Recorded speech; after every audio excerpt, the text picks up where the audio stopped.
Welcome to Harsh Babbar's car brand PTM, जहाँ पे हम इंडिया में बिकने वाले कार ब्रांड्स की इंडिया वाली सेल्स को एनालाइज करेंगे, इनके फ्यूचर प्लान्स को एनालाइज करेंगे और प्रॉपर एक रिपोर्ट कार्ड बनाएंगे और इनको स्कोरिंग देंगे कि इनकी इंडिया में करंटली परफॉर्मेंस कैसी है और फ्यूचर परफॉर्मेंस कैसी होने वाली है। उससे पहले दोस्तों आप सब्सक्राइब कर लो और बढ़िया हमारी ग्रोथ के पार्ट बन जाओ। We are growing pretty fast because of you guys and you guys can also help us grow faster. Please subscribe. तो दोस्तों ऑब्वियसली अगर पीटीएम है तो हमें अल्फाबेटिकल वाइज जाना पड़ेगा और अल्फाबेटिकल वाइज हमारा पहला ब्रांड है BYD, बी से या फिर बिल्ड योर ड्रीम्स। अभी फिलहाल इस ब्रांड की इंडिया में सिर्फ दो डिफरेंट कार्स आती है कस्टमर्स के लिए, जो कि BYD Atto 3 है और BYD Seal है। पर दो कार्स के भरोसे भी ये ब्रांड इंडिया में काफी डिसेंट परफॉर्म कर रहा है और ये कोई पेड प्रमोशन नहीं है। जो सच है वही बोलने वाला हूं। मुझे ना फर्क पड़ता है वो ब्रांड चाइनीज है या फिर जर्मन है या फिर इंडियन है, जो उसकी परफॉर्मेंस है उसके हिसाब से मैं रेट करने वाला हूं। जिसमें अगर आप देखें इस साल के स्टार्टिंग में या फिर जनवरी 2024 में इस ब्रांड की इंडिया में 163 यूनिट्स रिटेल हुई थी, जो कि काफी कम है। पर सेल्स इंक्रीज हो गए, जून तक 238 यूनिट्स पे आ गई थी और जुलाई या फिर पिछले महीने इस ब्रांड की इंडिया में 342 यूनिट्स की रिटेल हुई थी, जो कि अगर आप देखें इतना कुछ खास नहीं आपको लग रहा होगा कि भाई 350 यूनिट्स ही तो बिकी है। पर अगर आपको इस वाली इलेक्ट्रिक सेल्स को पर्सपेक्टिव में डालना है तो इंडिया में Hyundai, BMW, Mercedes, Volvo, Kia, Audi, इन सारे ब्रांड्स की अगर आप इलेक्ट्रिक कार सेल्स को कंबाइन कर दे तब भी वो 350 नहीं बनती। और इस ब्रांड ने अकेले सिर्फ दो गाड़ियों के भरोसे इंडिया में 350 यूनिट्स को रिटेल कर दिया है, जो कि काफी बड़ी बात है अगर आप देखें तो। इसलिए इस ब्रांड की करंट परफॉर्मेंस को मैं ऑलमोस्ट 4 on 5 स्टार रेटिंग देने वाला हूँ। मतलब जो इनका पोटेंशियल है वो एक्सप्लॉइट कर नहीं रहे, क्योंकि इंडिया में ना तो गाड़ियां बनाते हैं लोकली, ना तो असेंबल करते हैं, बाहर से सिर्फ लाके चाइना से इंडिया में बेच रहे हैं। तो हाँ, चाइनीज गाड़ी मैं एक्सेप्ट कर रहा हूँ, पर दोस्तों प्राइसिंग इनकी काफी अच्छी है, जिसकी वजह से कंज्यूमर्स इनको काफी पसंद कर रहे हैं। पर अगर आप इनके फ्यूचर प्लान्स में आते हैं तो वो मेरे ख्याल से काफी प्रॉमिसिंग है, जिसमें BYD के इंडिया हेड ने कंफर्म कर दिया कि वो अगले साल या फिर 2025 में इंडिया में एक क्रेटा राइवलिंग SUV को लॉन्च करने वाली है। पर फर्क क्या होने वाला है कि ये गाड़ी या तो काफी बढ़िया हाईटेक हाइब्रिड होगी या तो फुली इलेक्ट्रिक होगी। और BYD की एक गाड़ी आती है चाइना में जिसका नाम है अप, BYD अप नाम है इस गाड़ी का, मुझे पता है काफी अजीब सा नाम है, जो कि है ब्रेजा की लुक्स वाली गाड़ी पर राइवल क्रेटा को करेगी, जिसमें आपको सामने एकदम पुरानी वाली ब्रेजा जैसी लुक्स मिलती है, आपको सेम शेप की हेडलाइट्स मिलती है, साइड में आपको ऐसे फ्लोटिंग वाली रूफ लाइन मिलती है, एकदम सीधे सीधे आपको दरवाजे मिलते हैं, पीछे आपको पतली पतली टेल लाइट्स मिलती है, इंटीरियर में आपको ऐसे बड़ी सी स्क्रीन मिलती है डैशबोर्ड में, छत में आपको ऑब्वियसली सनरूफ मिलती है और आपको 350 किलोमीटर के आसपास की रेंज मिलती है इस गाड़ी में, इसके बेसिक वाले वर्जन में। बाहर की मार्केट में इस गाड़ी की स्टार्टिंग सिर्फ 11 लाख रुपए से होती है और इसका टॉप मॉडल 14 लाख रुपए के प्राइस में आता है। तो अगर BYD इस गाड़ी को इंडिया में ऐसे बढ़िया CKD वर्जन में लाती है, इसके ऊपर 15% ड्यूटी दे भी देती है, तब भी गाड़ी इंडिया में काफी एक डिसेंट प्रोडक्ट बन सकता है। पर दोस्तों रियल एज है BYD का उनकी हाइब्रिड वाली टेक्नोलॉजी में, जो कि अगर इंडिया में आ जाए मजे आ जाएंगे, क्योंकि इनकी हाइब्रिड कार्स 2000 किलोमीटर तक चल जाती है एक सिंगल फ्यूल टैंक में। और इनकी बेस्ट हाइब्रिड गाड़ी है इनकी BYD Seal UDMI, जो कि इस ब्रांड की Seal का एक थोड़ा एक्सटेंडेड वाला वर्जन है, जो कि बाहर की मार्केट में कैमरी से राइवल करता है और आपको उससे बढ़िया हाइब्रिड टेक्नोलॉजी ऑफर करता है, जिसमें इस गाड़ी में आपको लुक्स एकदम वही मिलती है BYD Seal वाली, पर आपको लेंथ थोड़ी इंक्रीज मिलती है ताकि इस गाड़ी में आपको पीछे थोड़ी एक्स्ट्रा लेग स्पेस मिले। पर इसकी पावर ट्रेन में आपको 1.5 लीटर का एक टर्बो इंजन मिलता है, साथ ही में आपको एक 17.6 किलोवाट आवर की बैटरी मिलती है, जिसको आप एक बार चार्ज करके अराउंड 120 किलोमीटर चला सकते हैं। इसको अगर आप सारा कुछ कंबाइन करें तो इस गाड़ी में आपको 33 किलोमीटर पर लीटर की फ्यूल एफिशिएंसी मिलती है। तो गाड़ी लिटरली ऑलमोस्ट 3 रुपए पर किलोमीटर कॉस्ट करने वाली है अगर आप इस गाड़ी को इंडिया में चलाएंगे करंट फ्यूल कॉस्ट में। और एक बार फ्यूल कराने में इस गाड़ी को आप 1500 किलोमीटर चला सकते हैं, उससे भी ज्यादा। ये मैं बहुत कंजर्वेटिव नंबर बोल रहा हूँ। तो जितनी मैंने अपनी गाड़ी 4 महीने में चलाई है, मुझे सिर्फ एक बार फ्यूल करना पड़ता है इस गाड़ी को और मैं इसको चला सकता हूँ। और ये इसका कूल पार्ट क्या है कि बाहर इस गाड़ी का प्राइस सिर्फ स्टार्टिंग होता है अराउंड 15 लाख रुपए से और टॉप मॉडल का प्राइस अराउंड 22 लाख रुपए का है। अब दोस्तों मैं चाइनीज कार मेकर्स की बढ़ाई नहीं कर रहा, मैं बस ये कह रहा हूँ कि काफी उनकी कंपेटिटिव प्राइसिंग है, क्योंकि टोयोटा वगैरह या फिर होंडा वगैरह इतने प्राइस में लिटरली कोई कार मेकर बना नहीं सकता गाड़ी। शायद इंडियन कार मेकर्स को भी कुछ सीखना पड़ेगा इनसे। तो इंडिया में अगर ये गाड़ी आती है और इस पे 15-20% की ड्यूटी लग भी जाती है और ये गाड़ी 25 लाख की भी होती है, मेरे ख्याल से काफी बढ़िया गाड़ी होने वाली है। इसलिए इस ब्रांड के इंडिया में फ्यूचर को मैं 5 आउट ऑफ 5 रेटिंग देने वाला हूँ। काफी बढ़िया इस ब्रांड का मुझे फ्यूचर लग रहा है, काफी बढ़िया ब्रांड प्रोग्रेस कर सकता है। और फिर उसके बाद हमारा अगला बच्चा आता है जिसका नाम है MG दोस्तों अगर आप देखें दोबारा एक और ब्रांड है जो इसके थोड़े चाइनीज लिंक्स है ऑब्वियसली, और इसकी इंडिया में फिलहाल अभी विंडस्टर SUV लॉन्च हुई है, जो कि बहुत ही कॉम्प्लेक्स तरीके से लॉन्च हुई है, जिसमें बेसिक गाड़ी का प्राइस है 9.99 लाख रुपीज का। उसके ऊपर आपको 3.5 लाख रुपए और देने हैं अगर आपको बैटरी परचेज करनी है, और अगर आपको बैटरी नहीं परचेज करनी तो आपको 3.5 रुपीज पर किलोमीटर का पे करना है MG को। साथ ही में आपको 9% का रेट ऑफ इंटरेस्ट पे करना है बैंक को, जिससे आप फाइनेंस कराएंगे इस वाली बैटरी को। तो this is a very complex situation if you see. मेरे ख्याल से आपको एडवाइस है कि आप टोटली जो इस ब्रांड की गाड़ी है बैटरी के साथ वही परचेज कर लेना, बैटरी को अलग से लीज पे मत लेना। और फिलहाल इस ब्रांड की इसके अलावा अराउंड 6 गाड़ी आती है जो कि सारी इतना कुछ खास परफॉर्म नहीं कर रही है। अगर आप देखें सब पे इस ब्रांड को डिस्काउंट्स ऑफर करने पड़ रहे हैं और इसकी सेल्स ऑलमोस्ट वही वाले 4000 यूनिट्स के आसपास होवर कर रही है। तो इस ब्रांड का अगर आप देखें इंडिया में करंट परफॉर्मेंस मेरे ख्याल से 3 आउट ऑफ 5 है, इतनी कुछ एक्स्ट्रा ऑर्डिनरी नहीं है, पर फ्यूचर परफॉर्मेंस इस ब्रांड की काफी अच्छी हो सकती है मेरे ख्याल से, क्योंकि इस ब्रांड ने कंफर्म कर दिया है कि इंडिया में लोकली हाइब्रिड टेक्नोलॉजी को लॉन्च करेगा और हाइब्रिड टेक्नोलॉजी को बनाएगा। और इंडिया में मेरे ख्याल से हाइब्रिड कार्स का प्रोस्पेक्ट काफी अच्छा है, क्योंकि जब से यूपी गवर्नमेंट ने हाइब्रिड कार्स के ऊपर से आरटीओ चार्जेस हटाए हैं तब से वहां पे हाइब्रिड कार्स की सेल्स एकदम स्काई रॉकेट कर गई है। तो इसलिए दोस्तों मेरे ख्याल से काफी बढ़िया इंसेंटिव है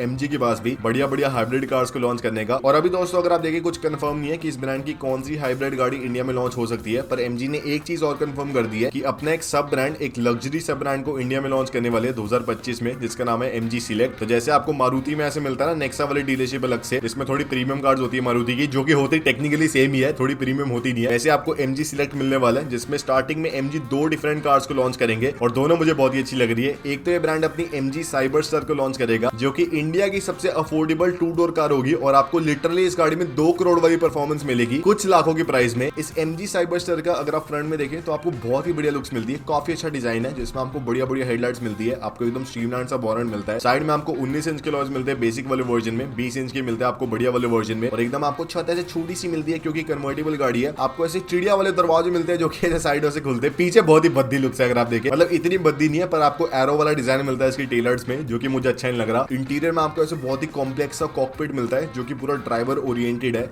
जिसमें आपको ऐसे स्क्रीनें वगैरह मिलती है 3 इसके डैशबोर्ड में, और सेंटर कंसोल में एक और स्क्रीन है, और वर्टिकल इसका गियर नॉब है। और अगर आप देखिए बाहर की मार्केट में इस गाड़ी में आपको 2 डिफरेंट वर्जन मिलते हैं, एक सिंगल मोटर वाला और एक डुअल मोटर वाला। सिंगल मोटर वाले वर्जन में आपको 335 हॉर्स पावर मिलती है और इसमें आप 0 to 100 5 सेकंड में कर सकती है। डुअल मोटर वाले वर्जन में आपको 500 हॉर्स पावर मिलती है और इसमें 0 to 100 आप 3.25 सेकंड में कर सकती है, लिटरली सुपर कार टेरिटरी में है। और इसका अगर आप प्राइस देखें तो बाहर की मार्केट में या फिर यूके में अराउंड 45 लाख रुपए से स्टार्टिंग है और अराउंड 60 लाख रुपए का जाता है इसके टॉप एंड स्पेक के लिए। गाड़ी अगर आप देखें तो बनती है ऑब्वियसली चाइना में ही है, मैं आपको पूरा डिस्क्लोज करने वाला हूँ सब कुछ आसानी से। और अगर ये गाड़ी इंडिया में लॉन्च होती है एक काफी अफोर्डेबल प्राइसिंग में, अराउंड 60 लाख के प्राइसिंग में, जो कि हो सकती है क्योंकि यूके में भी ऑब्वियसली थोड़ा टैरिफ्स वगैरह लगती है चाइनीज कार्स में, तो इंडिया में सेम लेवल की लगने वाली है। तो ये गाड़ी काफी बढ़िया परफॉर्म कर सकती है इंडिया में 60 लाख के प्राइस में। भले इस गाड़ी की वो 1-2 हजार यूनिट्स वाली सेल्स रिटेल ना है, पर अगर एमजी इस गाड़ी की इंडिया में महीने की 300 यूनिट्स भी बेच पाए, मेरे ख्याल से बहुत ही बड़ी सक्सेस होने वाला है, क्योंकि एमजी का ब्रांड नेम भी काफी स्ट्रॉन्ग हो जाएगा इसको बेचने के बाद। और दूसरी एमजी ने अपने जो टीजर है उसके अंदर अगर आप देखें तो एक ऐसे चौकोर सी गाड़ी दिख रही है ऐसे कपड़े के अंदर, जो कि अगर आपको नहीं पता तो एमजी की मैक्सस 9 है, जो कि एक ऐसे बढ़िया सी एमपीवी है इस ब्रांड की, जो कि चाइना में बिकती है और एकदम ऐसे जो टोयोटा की वेलफायर है उससे राइवल करती है। सामने इस गाड़ी में आपको एकदम पतली सी लाइटें मिलती है कनेक्टेड वाली, साइड में आपको एकदम सीधी लुक्स मिलती है, 5.2 मीटर की आपको लेंथ मिलती है, बड़ी बड़ी आपको खिड़कियां मिलती है, एकदम सीधे आपको दरवाजे मिलते हैं, पीछे आपको कुछ ज्यादा कॉम्प्लेक्सिटी टेललाइट्स मिलती है मल्टी एलईडी वाली, और डैशबोर्ड में आपको 3 डिफरेंट स्क्रीन मिलती है, पीछे आपको एकदम बढ़िया इलेक्ट्रिक सीट्स मिलती है जिसमें आपको अलग अलग टच स्क्रीन मिलती है सब कुछ कंट्रोल करने के लिए। छत में आपको ऑब्वियसली सनरूफ मिलती है। पावर ट्रेन वाइज या तो आप इसका इलेक्ट्रिक वाला वर्जन ले सकते हैं जिसमें आपको 90 किलोवाट आवर की बैटरी मिलती है, जो कि मेरे ख्याल से इंडिया के लिए परफेक्ट है नहीं। इसका बेस्ट वर्जन है इसका हाइब्रिड वाला वर्जन इंडिया के लिए, जिसमें आपको 1.5 लीटर का इंजन मिलता है, साथ ही में आपको एक बैटरी मिलती है जिससे कंबाइन आपको 230 हॉर्स पावर मिलती है और आपको बढ़िया 1100-1200 किलोमीटर की रेंज मिलती है एक सिंगल चार्जिंग में। इसका अगर आप देखिए बाहर प्राइस अराउंड 46 लाख रुपीस का है चाइना में, तो काफी सस्ती तो नहीं है। इंडिया में अगर ये गाड़ी 65 लाख के आसपास की प्राइस में लॉन्च होती है, MG can perform very well with this car, I am very optimistic about it. तो इसलिए मैं एमजी की फ्यूचर को इंडिया में 4 आउट ऑफ 5 रेटिंग दे रहा हूँ। मतलब अभी जो इनका मास मार्केट वाली कार्स है उसमें इतना फ्यूचर क्लियर नहीं है, और जो हाई रेट वाली कार्स है उसमें इनका फ्यूचर काफी अच्छा लग रहा है दोस्तों मुझे। और फिर दोस्तों एम आता है हमारा अगला लेटर, जिससे हमें बच्चे को बुलाना है अपने, जिसका नाम है महिंद्रा। और महिंद्रा अगर आप देखें दोस्तों हमारी क्लास का एक ऐसा बच्चा है जो कि पहले अच्छा परफॉर्म नहीं करता था, पहले इसके इतने अच्छे मार्क्स आते नहीं थे। अब दोस्तों इसके पेरेंट्स ने इसके ऊपर काफी अच्छा ध्यान दिया, इसकी ट्यूशन वगैरह लगाई है और अब ये बच्चा काफी अच्छा परफॉर्म कर रहा है। इसलिए इस बच्चे की करंट परफॉर्मेंस को मैं 4 आउट ऑफ 5 रेटिंग दे रहा हूँ। काफी अच्छी परफॉर्मेंस है दोस्तों इस बच्चे की, और ये इसलिए दे रहा हूँ क्योंकि इस ब्रांड की इंडिया में रिटेल सेल्स अराउंड 43,000 यूनिट्स के आसपास में होवर कर रही है, जो कि काफी अच्छा है। और इस ब्रांड का इंडिया में मार्केट कैप टाटा मोटर्स से बड़ा हो गया है, जो कि बहुत ही बड़ी बात, क्योंकि टाटा मोटर्स का रेवेन्यू इनसे 4 गुना है, तब भी इनका काफी बड़ा मार्केट कैप हो गया है। और दोस्तों ये सब इसलिए हो रहा है क्योंकि इस ब्रांड की सारी एसयूवीज पे काफी अच्छी डिमांड आ रही है इनकी। अगर आप थार ले लो, थार रॉक्स ले लो, एक्सयूवी 3XO ले लो, एक्सयूवी 700 ले लो। पर दोस्तों एक इस ब्रांड को एडवाइस है अपने इंडिया वाले ऑपरेशंस के लिए कि इस ब्रांड के इंडिया में जो प्राइसिंग है दोस्तों कुछ ज्यादा महंगे, मेरे ख्याल से काफी महंगे इस ब्रांड ने अपने प्राइसिंग कर दी है। और रिसेंटली इस ब्रांड ने काफी सारे डिस्काउंट्स भी शुरू कर दिए अपनी कार्स के ऊपर, ताकि काफी सारे कस्टमर्स ल्योर हो पाए। पर मेरे ख्याल से इस ब्रांड को अपनी हर एक गाड़ी पे ऑलमोस्ट 10% का प्राइस रिडक्शन कर देना चाहिए। तो मान लो जो इस ब्रांड की 22 लाख की आ रही है महिंद्रा स्कॉर्पियो एन, उसका प्राइस अराउंड 20 लाख के आसपास आसपास कर देना चाहिए इस ब्रांड को, या फिर उतने के डिस्काउंट्स ऑफर कर देने चाहिए, ताकि ये ब्रांड का जो पेंडिंग ऑर्डर बुक है वो मेंटेन रहे, और ऐसा ना हो कि भाई डिस्काउंट ऑफर करते करते भाई नेगेटिव में आ गए। तो इसलिए भाई ये कर देना चाहिए मेरे ख्याल से। बाकी पर अगर आप देखें इस ब्रांड का फ्यूचर मुझे इतना बढ़िया नहीं लग रहा जितना हो सकता है, जिसमें अगर आप देखें इस ब्रांड ने सारी जो अपने आईसी इंजन वाली कार्स है वो इंडिया में लॉन्च कर दी है। अब पाइपलाइन में ऑलमोस्ट कोई भी गाड़ी ऐसे ब्रांड न्यू नहीं बची जिसके ऊपर हाइप बने और जिसको लेके हम बहुत ही ऑप्टिमिस्टिक हो। ऐसे दोस्तों बहुत बड़ी कोई ऐसे लॉन्च आने नहीं वाला आने वाले कुछ सालों में इस ब्रांड का, क्योंकि ऑलरेडी जो ब्रांड की इंडिया में गाड़ियां बिक रही है काफी अच्छा परफॉर्म कर रही है, तो क्या ही ब्रांड और गाड़ी लॉन्च करेगा, इन्हीं पे इतनी वेटिंग चल रही है। पर वही ये ब्रांड अपनी इलेक्ट्रिक वाली कार्स को इंडिया में काफी से ताबड़तोड़ तरीके से लॉन्च करने वाला है आने वाले एक साल में, जिसमें ब्रांड अपनी BE5 को सबसे पहले लॉन्च करेगा, जो कि इस ब्रांड की कूपे एसयूवी है। उसके बाद ये ब्रांड अपनी XUV 700 का इलेक्ट्रिक वर्जन लॉन्च करेगा, फिर ऐसे और बढ़िया कूपे एसयूवीज को लॉन्च करेगा, जो कि दोस्तों काफी अच्छी बात है। और दोस्तों मुझे क्या लग रहा है कि इलेक्ट्रिक कार्स की डिमांड इतनी कुछ खास आ नहीं रही इंडिया में। हम टाटा मोटर्स के एग्जांपल में देखेंगे, वो हमारा दूसरा बच्चा है, तो इसलिए अगर आप फ्यूचर वाइज देखें मुझे लग रहा है इस ब्रांड का इंडिया में फ्यूचर 3.5 से लेके 4 के बीच में आउट ऑफ 5, जो कि अच्छा है दोस्तों। अगर आप देखें बहुत अच्छा है। अगर आप एक साल पहले इसकी फ्यूचर रेटिंग लेते मेरे से, मैं 5 आउट ऑफ 5 देता। पर अब दोस्तों क्योंकि इस ब्रांड ने ऑलमोस्ट सारी अपनी बढ़िया बढ़िया हाइब्रिड कार्स को लॉन्च कर दी है और ऑलरेडी वो बिक रही है इंडिया में, तो इसलिए फ्यूचर में ऐसा कुछ बहुत ही एक्सेप्शनल सा अभी लॉन्च नहीं लग रहा आने वाले 1-1.5 साल में, तो इसलिए मैं इतना हाइप्ड नहीं हूं इस ब्रांड के फ्यूचर के बारे में। फिर दोस्तों हमारा अगला बच्चा एस नाम से, जिसका नाम है Skoda,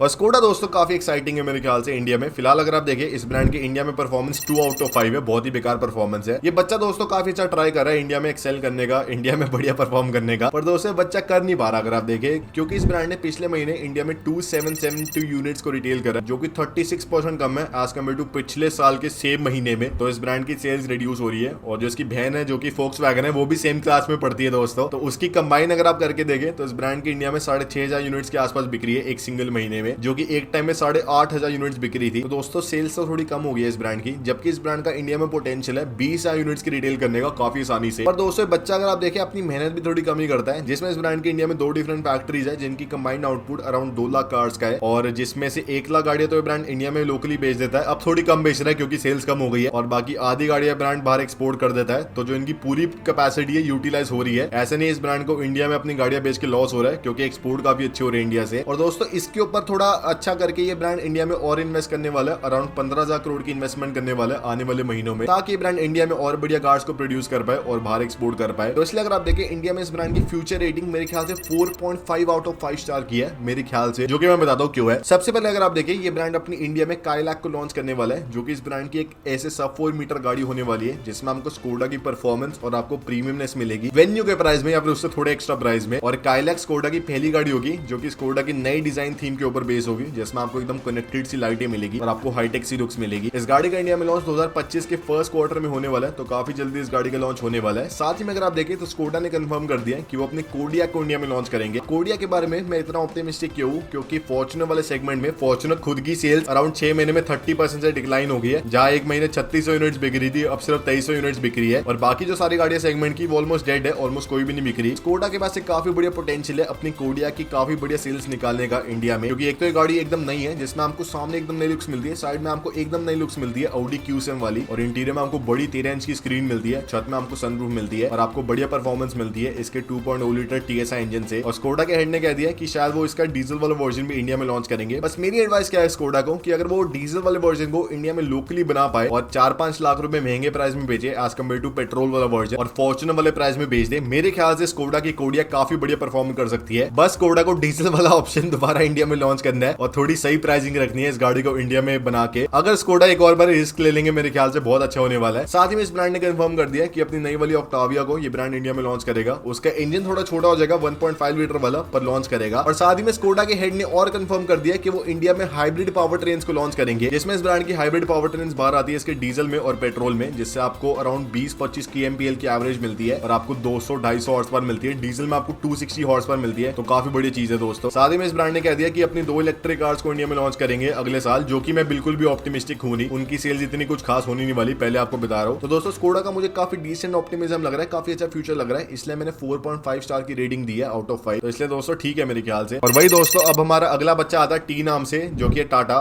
Tata where are you sir? वो तो सर्विस सेंटर में बैठा हुआ है। अरे मजाक करो भाई, मजाक करो। तो अगर आप देखिए टाटा की जो करंट परफॉर्मेंस है वो एक टाइम पे अच्छी थी, अब मेरे ख्याल से एक साल में, पिछले एक साल में थोड़ी बेकार हो गई है करंट परफॉर्मेंस, क्योंकि काफी लोग इनके जो क्वालिटी इश्यूज है उसके ऊपर आवाज उठा रहे हैं, जिससे इनकी ऑनलाइन PR काफी खराब हो रही है और लोग फिर ऑब्वियसली थोड़ा कतरा रहे हैं टाटा मोटर्स की कार्स लेने में। साथ साथ ही में जो अभी इस ब्रांड की कर्व लॉन्च हुई है वो गाड़ी तो बहुत अच्छी है, बहुत ही एक्सेप्शनल गाड़ी है, पर जितनी उस गाड़ी की सेल्स यूनिट आनी चाहिए थी मेरे ख्याल से उतनी नहीं आ रही, क्योंकि एक तो इलेक्ट्रिक वाला जो उसका वर्जन है उस पर सिर्फ 1 महीने की वेटिंग आ रही है। जो उसका नॉर्मल आईसी इंजन वाला वर्जन है उसके ऊपर मुझे लगा था कि भाई 10-12 महीने की वेटिंग आएगी, सिर्फ भाई उस पर करंटली 2 महीने की वेटिंग है। और कुछ डीलर्स तो डायरेक्टली गाड़ी आपको हाथ में पकड़ा रहे हैं। अब हो सकता है दोस्तों टाटा मोटर्स के पास काफी बढ़िया प्रोडक्शन कैपेसिटी हो, पर मुझे क्या लग रहा है दोस्तों कि इनकी गाड़ियां काफी ज्यादा महंगी होगी इंडिया में। भले आप नेक्सॉन का एग्जांपल ले लो, भले आप हैरियर का एग्जांपल ले लो, और सफारी तो कुछ ज्यादा महंगी होगी है। इस ब्रांड को इंडिया में एटलीस्ट 10% से अपनी कार्स का प्राइस रिड्यूस करना पड़ेगा, 15% से भी, ताकि ये ब्रांड कंपेटिटिव हो जाए। क्योंकि हैरियर और सफारी काफी पुरानी गाड़ियां हो चुकी है, उनमें काफी पुराने इंजन है, काफी पुराना उनका व्हील बेस है, ऑलमोस्ट 7-8 साल पुराना। तो उनको या तो रिप्लेस करो या तो उनका प्राइस रिड्यूस करो। साथ ही में दोस्तों नेक्सॉन काफी सैचुरेट हो गई है, उसका प्राइस टॉप मॉडल का 18 लाख रुपए का पहुंच गया है। वो इतना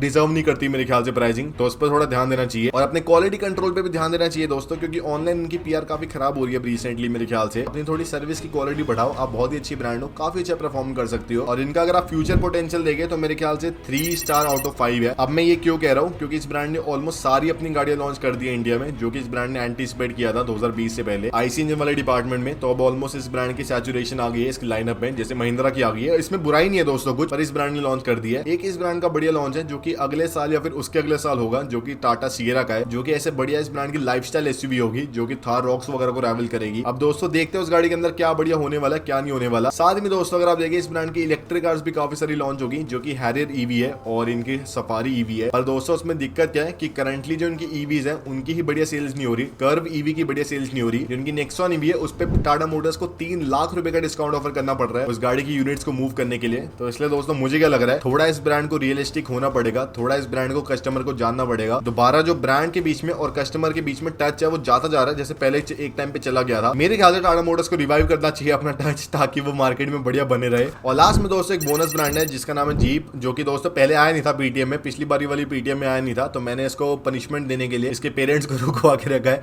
और अब इसको लास्ट में पीटीएम का इसका एडवाइस दे रहा हूँ, जिसमें अगर आप देखिए करंट इस ब्रांड के इंडिया में परफॉर्मेंस 2 आउट ऑफ 5 है। अब मैं क्यों कह रहा हूँ 2 आउट ऑफ 5 है, क्योंकि ये ब्रांड इंडिया में ऑलमोस्ट 7 साल से परफॉर्म कर रहा है। 7 साल के अंदर इस ब्रांड ने इंडिया में मेन स्ट्रीम वाइज सिर्फ 2 गाड़ियां लॉन्च करी है, क्योंकि रैंगलर और जो ग्रैंड चीरोकी है वो तो काफी छोटी यूनिट्स में बिकती है। तो मेन स्ट्रीम अगर आप देखें 2 गाड़ियां इस ब्रांड की, जो कि कंपस है और जो कि मेरिडियन है। अब दोस्तों इस वाले ब्रांड के केस में मुझे क्या लगता है कि इस ब्रांड का जो इंडियन कंज्यूमर के साथ टच है वो काफी खो गया है, और ये ब्रांड अपनी वही कार्स को लॉन्च करे जा रहा है, वही कार्स में थोड़े बहुत अपग्रेड्स करके लॉन्च करे जा रहा है। कंपस का प्राइस काफी महंगा हो गया है और ये ब्रांड डिस्काउंट भी ऑफर कर रहा है ऑलमोस्ट 3-3 लाख रुपए की कंपस में। पर दोस्तों क्योंकि ये ब्रांड इतने हाई डिस्काउंट्स को ऑफर कर रहा है, तो इसलिए इस ब्रांड का जो पर्सपेक्टिव है वो भी थोड़ा बेकार हो रहा है कस्टमर्स के बीच में, क्योंकि डिस्काउंट्स इतने हाई है और जो रीसेल वैल्यू गाड़ियों की वो भी काफी प्लंज कर रही है, जिसकी वजह से भाई और लोग कतराते हैं गाड़ियां खरीदने में। मेरिडियन जो इस ब्रांड की गाड़ी है वो अच्छी गाड़ी है, पर यार उसमें ना तो इतनी कुछ एक्स्ट्रा ऑर्डिनरी पावर है, ना तो उसका कुछ एक्स्ट्रा ऑर्डिनरी प्राइस है, तो इसलिए यार लोग क्यों ही खरीदेंगे, मैं खुद ही ना खरीदूं, क्या ही भाई बताऊं। और फ्यूचर में अगर आप देखें अभी कोई प्लान नहीं है इस ब्रांड का कोई लॉन्च है इंडिया में अगले 1-1.5 साल में, अभी तक तो नहीं लगता, हो जाए तो बढ़िया बात है यार। तो इस ब्रांड को मेरे ख्याल से थोड़ा काम करना चाहिए अपनी थोड़ी ब्रांडिंग के ऊपर और थोड़े इंडियन लाइनअप के ऊपर, काफी पुरानी हो चुकी है और जो टच है कंज्यूमर के हिसाब से वो भी खराब हो गया है। तो इसलिए इस ब्रांड का जो फ्यूचर पोटेंशियल है वो भी मुझे 2 आउट ऑफ 5 ही लग रहा है, और मैं चाहता हूँ ये ब्रांड इसको चेंज करे और अपनी कार्स को इंडिया में और अच्छे से बेचे और अपने हाई वॉल्यूम्स को निकाले। मैं चाहता हूँ, मुझे बहुत पसंद है ब्रांड, पर यार परफॉर्मेंस अच्छी हो ही नहीं रही तो क्या ही करे। और ये था दोस्तों आज की हमारी कार्वासल पीटीएम। आप बताना आपको क्या लगता है कि जो रेटिंग मैंने दिया है सही दिया है या फिर नहीं, और अगले एपिसोड में मैं कौन से कार ब्रांड्स को इसमें इंक्लूड करूँ आप बताना कमेंट्स में लिख के।